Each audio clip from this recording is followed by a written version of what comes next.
knowing, I don't even want to get into the charrette and how much money that we've spent, how many meetings we've had on this. But some people's memory has to be jogged a little bit, but we did have a charrette back in '06, and we did have a comp plan, and we were all set to go with it, and meeting the guidelines of Tallahassee in '08, and then the commission changed it with the height restrictions. That's why we're here tonight. I'm not even going to get into that. I'm going to get into what's there now. Right now, we have properties that are 65 feet tall. If a hurricane comes through and those are demolished, well, you can rebuild them if they're grandfathered, and if they go in front of the board and get approvals to be rebuilt. If this gets out to the insurance companies and the banks, they're not going to insure these properties, they're not going to finance these properties if they have to come back in front of this board or the commission to have them rebuilt. We're not talking about new projects. We're talking about what's already established in this town. We have 65-foot buildings. If anything happens to them, they can't be replaced. And if you institute what we've got now, it's going to be a mess if there should be, God forbid, a disaster in this town or in South Florida. These are questions that I brought up as a member of the Planning and Zoning Board. They were referred back to, well, they're grandfathered in. That's fine, but if over a third of the property is destroyed, you have to go back in front of the Planning and Zoning Board and the Commission to get the approvals.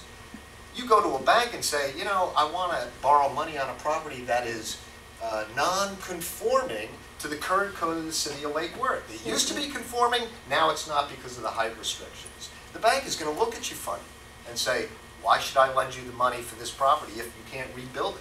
And the insurance companies are not going to insure it if you can't have replacement of exactly what's there. These are questions that should be answered before this is voted on. Thank you. Thank you. John Zerdy, followed by Peter Tim.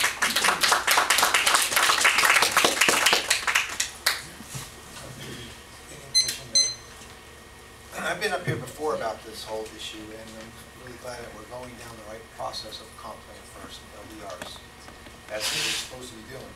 Looks like what we're really looking to accomplish is compatibility. If we can find that fine line between what is compatible versus certain wishes or what is based on what we say is a great contrast, and that is with good composition. Our city really here is about diversity.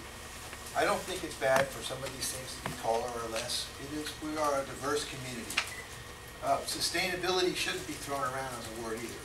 It should include economic and cultural sustainability. There's a synergy between those two. And what we're looking at is a vibrant downtown that can support our neighborhoods. If you don't have that kind of density in some parts of downtown, I'm not saying everywhere, there's only a few select opportunities that are there, just like what we have, it's a scattering. Then you might have to still go on and have the rest of the city not have all the support evenly throughout that we're looking for.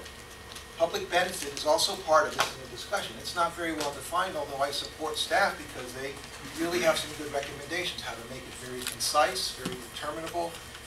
We should be looking at how we reduce the massing, allow more light, look at the reduction in the building as it gets taller, like almost all the rest of the communities do.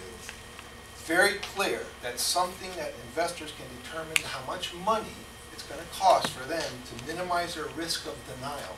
Because that's what people come here thinking. I'm not going to go there because I might risk being denied, or I might have a denial based on not clear definitions.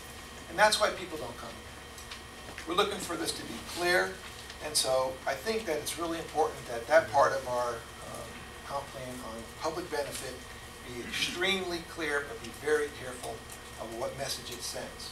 We should send the message that we are ready to allow the rest of this community to benefit as a whole and not just specific. Thank you. Peter Tim, followed by T.J. McGann.